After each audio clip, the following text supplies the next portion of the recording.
Hey there and welcome back to another remake of Vampire Survivors in GameMaker, and today we're gonna do a quick little thing which is just the enemies walking towards you and, for example, then switching their image xscale depending where the player is. Of course the player movement will come later, but this is then just for understanding how we can do this setup, and then later on we will do some substitutions because this is an optimization factor which we'll gonna do in a later video, where we do some stuff which is then allowing us to do a few thousands of these dudes on the screen without much loss of memory. So if you're up for the challenge, well, then stick around.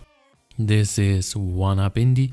I am a developer, so if you like what you're seeing, hey, why not consider sharing, liking and subscribing to the channel, of course. So quickly for the understanding, so basically this is our player dude and these are the enemies, so here and here, wherever, and then basically what we're gonna do is update and tell them, hey, go into the direction where the player, so basically the player is anchored here, and then everybody needs to have its own direction, and therefore we're just gonna say, hey, give it a specific speed and give it a direction, and boom, this is what we're gonna do in this video. Alright, so the first thing which we're gonna do is basically create one enemy, then later on we can actually create a second one.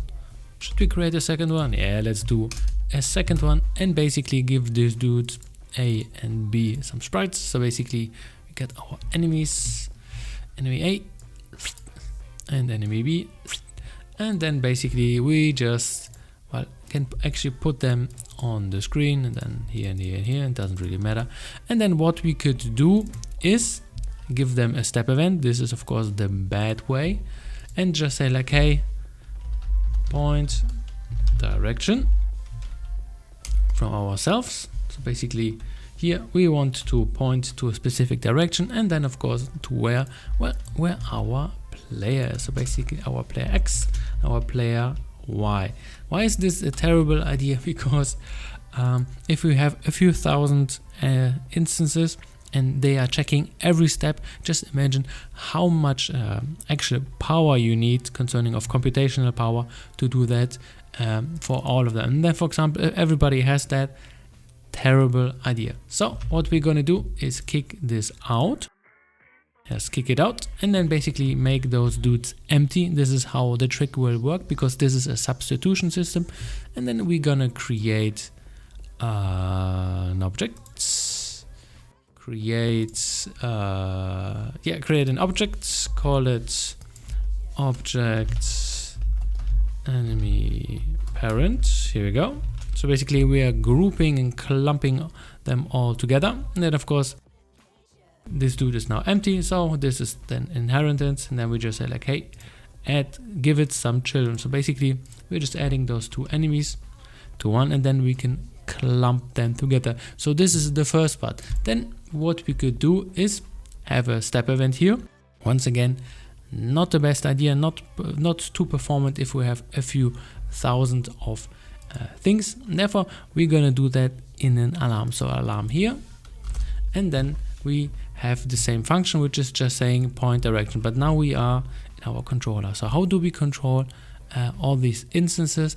Well, kind of easy. For that we have the with statement, and this one is actually going into the thing which we want to go into, so basically in our enemy parent, and then we just say like, hey, inside those enemies, so basically all of them, we do the same thing. But of course for now they will not move, so therefore we just say like, hey, let's give some walk speed, and then we just say walk speed. Here we go, and then set it to, I don't know, 0.3 or something, and then we are pretty much finished with the thing which we wanted to do. So basically we just say like, hey, our direction, so basically where we were pointing at, is now this dude, and then our speed is the one thing which we set up.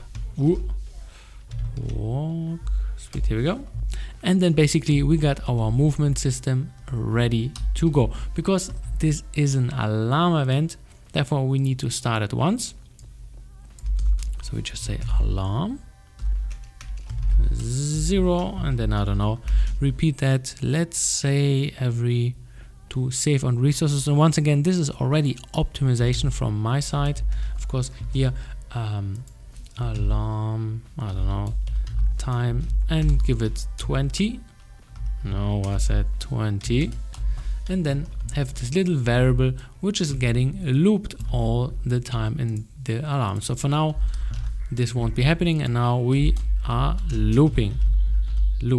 And then basically, for example, we could already start it, and this is already working. So let's check this out.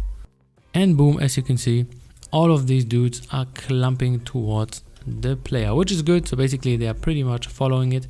And because we are updating that not every step, we are basically saving tons of resources, and then at some point they are reacting. But this is the good part about this system. It is lighter on performance, and the changes don't need to be instantaneously for all the enemies. This is good enough for us. And of course, the last thing which we can do, just say like, okay, this looks a little bit silly. So we're just saying like, hey, so if the player X, so basically if the player is a little bit more to the right, so his X is a little bit bigger than ours, hey, our image X scale is then 1. And then, for example, if we are actually a little bit more to the right than the player, so else, we basically can copy that dude here because we are a little bit lazy. Here we go. Then -1. So basically what we did here, we just went through all our enemies, so the A and B, which are existing, give it a specific direction where to walk to, then give it a specific walk speed, which is inherent in all of them. And then, for example, if later on you say like, but I want a different one, then we just say inherent event, and then say walk speed, boom, and then give it, I don't know, 0.1 or even slower. And then, for example, once we start that thing, everything is set up for a follow me enemy. And then, as you can see, these ones are slower and these ones are faster. And then, of course, now they are turning around, not instantly, as you can see, not instantly, but fast enough. And of course, now depth sorting is our next thing on our agenda. But of course, once again, this is already good for us because this is a light system. All right, that was it from my side, and see you in the next one. Have a good one. One up, Indie.